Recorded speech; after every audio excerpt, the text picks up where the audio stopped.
আজি আমি জাতীয় সংগ্ৰামী অসমে শিৱসাগৰ জিলাৰ বিভিন্ন ঠাইত আমি বেনাৰ পোষ্টাৰ লগাইছোঁ আৰু আজিৰ তাৰিখৰ পৰা মিয়াৰ লগতে মিয়াৰ চৰ্দাৰ ইউনিছ তামুলীৰ প্ৰৱেশ নিষেধ। আমাৰ জাতীয় সংগ্ৰামী অসমৰ ল'ৰাই ইউনিছ তামুলীক য'তে সন্মুখতে দেখা পাব তাতে কিন্তু কাণত ধৰাই আঁঠু কঢ়াই থ'ব। যদি ইউনিছ তামুলীৰ দম আছে মুখামুখি হৈ দেখুৱাওক, জাতীয় সংগ্ৰামী অসমৰ মুখামুখি হৈ দেখুৱাওক। যদি ইউনিছ তামুলীৰ দম আছে, ঘৰত মোবাইলটো লৈ ঘৰৰ ভিতৰত সোমাই ভিডিঅ' বনাই থাকি লাভ নাই। যদি দম আছে শিৱসাগৰত নিয়া ৰাখি দেখুৱাওক। যদি ইউনিছ তামুলীৰ দম আছে, আমি স্পষ্টকৈ কৈছোঁ যে এই মাতৃভূমিত কেৱল মাত্ৰ খিলঞ্জীয়া মানুহৰ প্ৰভুত্বৰ আধিপত্য থাকিব লাগিব।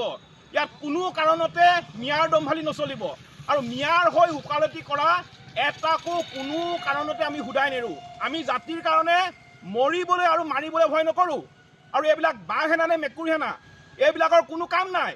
আৰু ইউনিছ তামুলীৰ দৰে পানী গুণ্ডাৰলৈ আমি কেৰেপ নকৰোঁ, জাতীয় সংগ্ৰামী অসমে কেৰেপ নকৰে। আমাৰ স্পষ্ট কথা, ইউনিছ তামুলীক জাতীয় সংগ্ৰামী অসমে আমাৰ ল'ৰাই য'তে দেখা পাব ত'তে কিন্তু কাণত ধৰাই আঁঠু কঢ়াই থ'ব। আমাৰ নিৰ্বাচন আহি আছে, নিৰ্বাচনৰ পিছৰ পৰাই পুনৰ জাতীয় সংগ্ৰামী অসমে উজনি অসমত মিয়া খেদা অভিযান আৰম্ভ কৰিব। গণি গণি এটা দুকৈ মিয়া আমি উজনি অসমত খেদি পঠিয়াম। কাৰোবাৰ যদি দম আছে উজনি অসমত এটা মিয়া ৰাখি দিয়ক। আমি পুনৰবাৰ কৈছোঁ, যদি কাৰোবাৰ দম আছে উজনি অসমত এটা মিয়া ৰাখি দেখুৱাওক। নিৰ্বাচন শেষ হোৱাৰ পিছতে, ৰিজাল্ট ঘোষণা কৰাৰ পিছতেই জাতীয় সংগ্ৰামী অসমে পুনৰ আমি উজনি অসমৰ পৰা মিয়া খেদিবলৈ আৰম্ভ কৰিম। ইউনিছ তামুলীক এই কথাটো কোৱা আমি সকীয়াই দিলোঁ আৰু পুনৰবাৰ কৈছোঁ, ঘৰৰ ভিতৰত সোমাই মোবাইলটো লৈ ভিডিঅ' কৰি লাভ নাই। যদি দম আছে মুখামুখি আহিব লাগে। যদি দম আছে মুখামুখি আহিব লাগে। মোবাইলটো লৈ ঘৰৰ ভিতৰত সোমাই আপোনাৰ কাপুৰুষৰ দৰে ডাঙৰ ডাঙৰ কথা কৈ লাভ নাই। এইবিলাক কথা লৈ জাতীয় সংগ্ৰামী অসমে আমি কেৰেপ নকৰোঁ, চিধা কথা।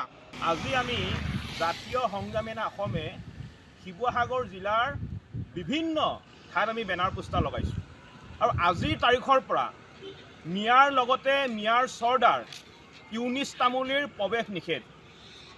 আমাৰ জাতীয় সংগ্ৰামী অসমৰ ল'ৰাই ইউনিছ তামুলীক য'তে সন্মুখতে দেখা পাব তাতে কিন্তু কাণত ধৰাই আঁঠু কঢ়াই থ'ব। যদি ইউনিছ তামুলীৰ দম আছে মুখামুখি হৈ দেখুৱাওক, জাতীয় সংগ্ৰামী অসমৰ মুখামুখি হৈ দেখুৱাওক। যদি ইউনিছ তামুলীৰ দম আছে, ঘৰত মোবাইলটো লৈ ঘৰৰ ভিতৰত সোমাই ভিডিঅ' বনাই থাকি লাভ নাই। যদি দম আছে শিৱসাগৰত নিয়া ৰাখি দেখুৱাওক। যদি ইউনিছ তামুলীৰ দম আছে, আমি স্পষ্টকৈ কৈছোঁ যে এই মাতৃভূমিত কেৱল মাত্ৰ খিলঞ্জীয়া মানুহৰ প্ৰভুত্বৰ আধিপত্য থাকিব লাগিব।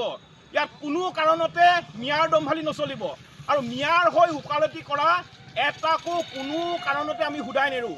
আমি জাতিৰ কাৰণে মৰিবলৈ আৰু মাৰিবলৈ ভয় নকৰোঁ আৰু এইবিলাক বাঘ হেনা নে মেকুৰী হেনা এইবিলাকৰ কোনো কাম নাই। আৰু ইউনিছ তামুলীৰ দৰে পানী গুণ্ডাৰলৈ আমি কেৰেপ নকৰোঁ, জাতীয় সংগ্ৰামী অসমে কেৰেপ নকৰে। আমাৰ স্পষ্ট কথা, ইউনিছ তামুলীক জাতীয় সংগ্ৰামী অসমে আমাৰ ল'ৰাই য'তে দেখা পাব ত'তে কিন্তু কাণত ধৰাই আঁঠু কঢ়াই থ'ব। আমাৰ নিৰ্বাচন আহি আছে, নিৰ্বাচনৰ পিছৰ পৰাই পুনৰ জাতীয় সংগ্ৰামী অসমে উজনি অসমত মিয়া খেদা অভিযান আৰম্ভ কৰিব। গণি গণি এটা দুকৈ মিয়া আমি উজনি অসমত খেদি পঠিয়াম।